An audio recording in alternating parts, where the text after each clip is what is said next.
ओम नमः शिवाय मित्रों, आपके और आपके परिवार पर भगवान भोलेनाथ की कृपा सदैव बनी रहे।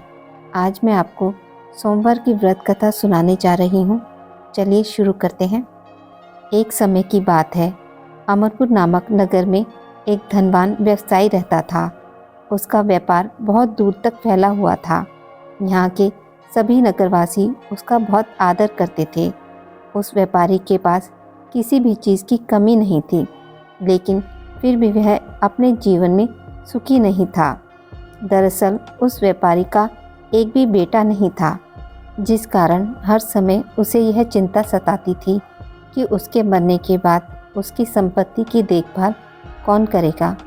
वह व्यापारी बेटे की चाहत में हर सोमवार को बाबा भोलेनाथ की पूजा करता और शाम ढलते ही मंदिर जाकर शंकर भगवान के सामने दीप जलाता था।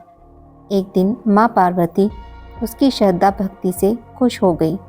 उन्होंने बाबा भोलेनाथ से उस व्यापारी की इच्छा पूरी करने के लिए प्रार्थना की। इस पर भगवान शिव ने कहा, इस दुनिया में हर किसी को उसके कार्य के आधार पर फल मिलता है। भगवान शंकर के समझाने पर भी पार्वती जी नहीं मानी। वह लगातार बाबा भोलेनाथ से यही कहती रही कि उस व्यापारी की इच्छा पूरी कर दीजिए। अंत में शिवजी ने मां पार्वती के अनुरोध पर उस व्यापारी को बेटे का वरदान दिया। आशीर्वाद देने के बाद भगवान शंकर ने पार्वती माता से कहा, मैंने आपके अनुरोध पर उस व्यापारी को बेटे की प्राप्ति का आशीर्वाद तो दे दिया, लेकिन उसका बेटा केवल 16 साल की उम्र तक ही जीवित रहेगा। यही बात भगवान शिव ने उस व्यापारी के सपने में जाकर उसे भी बताई। वरदान पाकर व्यापारी प्रसन्न था, लेकिन बेटे की उम्र 16 साल ही होगी सोचकर फिर दुखी हो गया। वह पहले की तरह फिर से हर सोमवार को भगवान शंकर की पूजा करने लगा। कुछ महीने बीतने के बाद उसके घर में एक बच्चे ने जन्म लिया जो बहुत सुंदर था। उसका नाम अमर रखा गया। बेटे के जन्म के साथ ही व्यापारी के घर में खुशियां छा गई। बेटे के जन्म की खुशी में एक समारोह भी आयोजन किया गया। इस जश्न के माहौल में व्यापारी अभी भी दुखी था। हर समय उसे यही डर लगता रहता था कि उसका बेटा अधिक दिनों तक जीवित नहीं रहेगा। धीरे धीरे समय बीतता गया। उसका बेटा अमर 12 साल का हो गया। एक दिन व्यापारी ने अपने बेटे को अपनी पत्नी के भाई दीपचंद के साथ पढ़ाई के लिए बनारस भेज दिया। वाराणसी जाते समय रास्ते में जहाँ भी अमर और दीपचंद आराम करने के लिए रुकते, वहाँ वो यज्ञ और ब्राह्मणों के लिए भोजन की व्यवस्था करते जाते थे। कुछ दूर जाने के बाद अमर और दीपचंद एक नगरी में पहुँचे।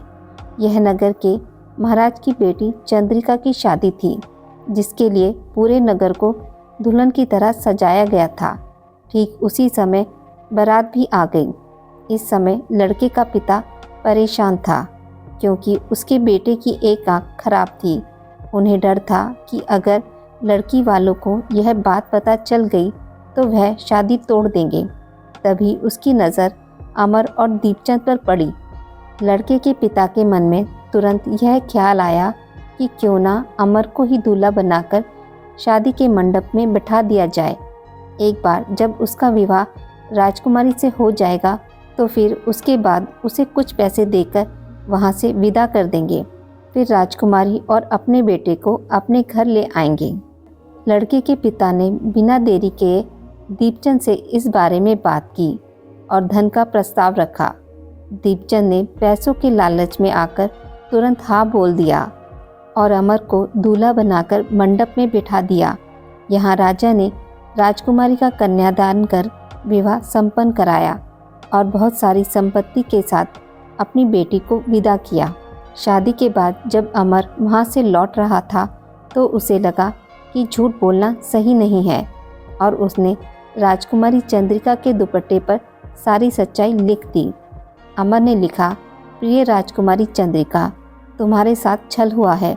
तुम्हारा विवाह मेरे साथ कराया गया। मैं एक व्यापारी का पुत्र हूँ और फिलहाल पढ़ाई के लिए वाराणसी जा रहा हूँ। तुम्हारी शादी जिससे तय हुई थी उसकी एक आंख खराब है। राजकुमारी ने यह सच जानने के बाद उस लड़के के साथ जाने से इनकार कर दिया और अपने पिता के साथ ही रहने लगी। उधर अमर वाराणसी के गुरुकुल में पहुंचकर पढ़ाई करने लगा। धीरे धीरे समय बीतता गया और अमर 16 साल का हो गया। इस दौरान उसने एक महायज्ञ का आयोजन किया। यज्ञ समाप्त होने के बाद अमर ने सभी ब्राह्मणों को खाना खिलाया और उन्हें कपड़े दिए। सारे काम खत्म करने के बाद अमर रात में अपने कमरे में सोने चला गया। भगवान शंकर के वरदान के मुताबिक उसी रात अमर के प्राण चले गए। अगली सुबह जब दीपचंद उसके कमरे में पहुंचा तो उसने देखा कि अमर जीवित नहीं है। वह ज़ोर ज़ोर से रोने लगा। उसके रोने की आवाज़ सुनकर आसपास के सभी लोग इकट्ठा हो गए और अपना दुख जताने लगे। दीपचंद के रोने की आवाज़ भगवान शंकर और माँ पार्वती के कानों तक भी पहुंची।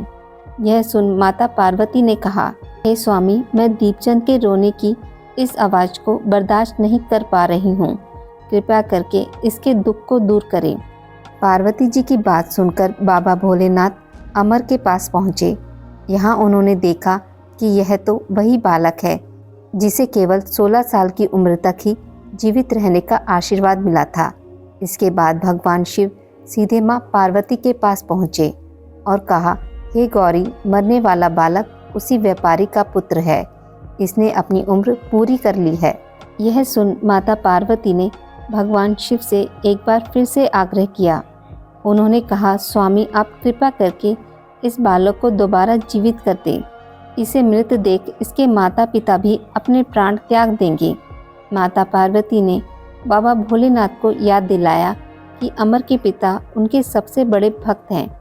कई सालों से वे हर सोमवार को उनकी पूजा करते आ रहे हैं। माँ गौरी के अनुरोध पर भगवान शंकर ने अमर को जीवित होने का आशीर्वाद दिया और अमर दोबारा जिंदा हो गया। कुछ समय बाद अमर की पढ़ाई पूरी हो गई तो वह अपने मामा दीपचंद के साथ वापस अपने गांव को चला गया। चलते चलते दोनों उसी नगरी में जा पहुँचे जहां राजकुमारी चंद्रिका से उसका विवाह हुआ था। यहाँ पहुंचकर अमर ने एक महायज्ञ किया। तभी पास से गुजर रहे उस नगर के महाराज ने महायज्ञ होते देखा। महाराज ने एक ही पल में अमर को पहचान लिया और महायज्ञ के समाप्त होते ही वो अमर और दीपचंद को अपने साथ ले गए। कुछ दिनों तक उन्होंने अमर और दीपचंद को अपने महल में ही रखा। उसके बाद महाराज ने संपत्ति और कपड़े देकर राजकुमारी को अमर के साथ भेज दिया। महाराज ने रास्ते में उनकी रक्षा के लिए कुछ सैनिक भी भेज दिए।